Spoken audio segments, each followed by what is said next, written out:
Avant de supprimer une valeur de votre classeur Excel, il est recommandé de vérifier si celle-ci est utilisée ou non dans une formule. En effet, si vous supprimez une donnée et que celle-ci est utilisée dans une formule, cela posera différents problèmes. C'est pourquoi le tableur Excel 2010 intègre différents audits de formules pour vous permettre de savoir si une donnée est utilisée ou non dans une formule. Donc par exemple, si je souhaite savoir si cette donnée est utilisée ou non dans une formule, je sélectionne tout d'abord la cellule correspondant à cette donnée, je me rends ensuite dans le ruban Office 2010 et clique ici sur l'onglet Formule. Ensuite, donc une fois dans cet onglet, je vais cliquer ici sur Repérer les dépendants pour savoir quelle formule utilise cette donnée. Je clique donc ici sur Repérer les dépendants et vous avez par exemple ici une flèche qui apparaît. Cela veut dire ici donc que cette formule utilise cette donnée-là.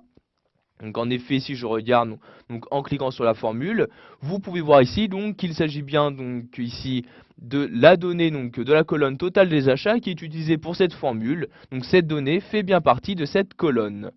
Vous pouvez ici, donc si vous souhaitez ne plus avoir ces flèches, cliquez ici sur supprimer les flèches et voyez donc la flèche vient tout juste de disparaître.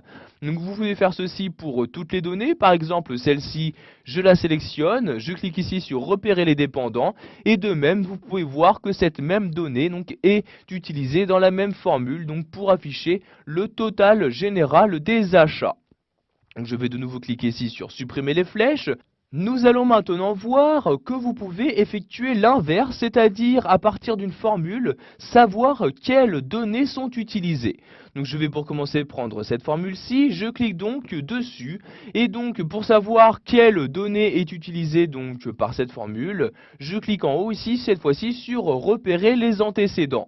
Je clique donc ici et vous voyez donc j'ai de nouveau ici une flèche qui apparaît avec ici un cadre bleu. Cela veut dire que cette formule utilise toutes les valeurs se trouvant à l'intérieur du cadre bleu. Donc ici il s'agit bien de toute la colonne du total des achats.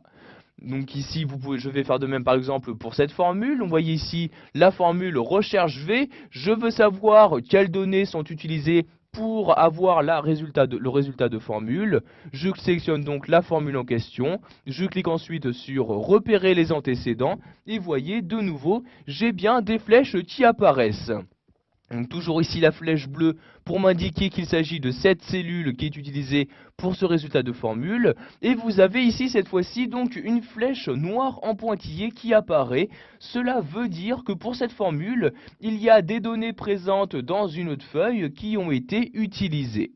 Donc si vous souhaitez maintenant supprimer les différentes flèches qui apparaissent, vous pouvez cliquer ici directement sur supprimer les flèches pour supprimer toutes les flèches de votre document. Ou si vous souhaitez juste supprimer un type de flèche, vous cliquez ici sur ce bouton là et vous voyez vous pouvez soit supprimer juste les antécédents, soit juste les flèches des dépendants. Donc ici je souhaite supprimer toutes les flèches présentes dans mon document Excel. Je clique donc ici sur supprimer les flèches comme ceci. Voilà, nous avons vu dans cette vidéo formation comment utiliser les audits de formules présents dans Excel 2010.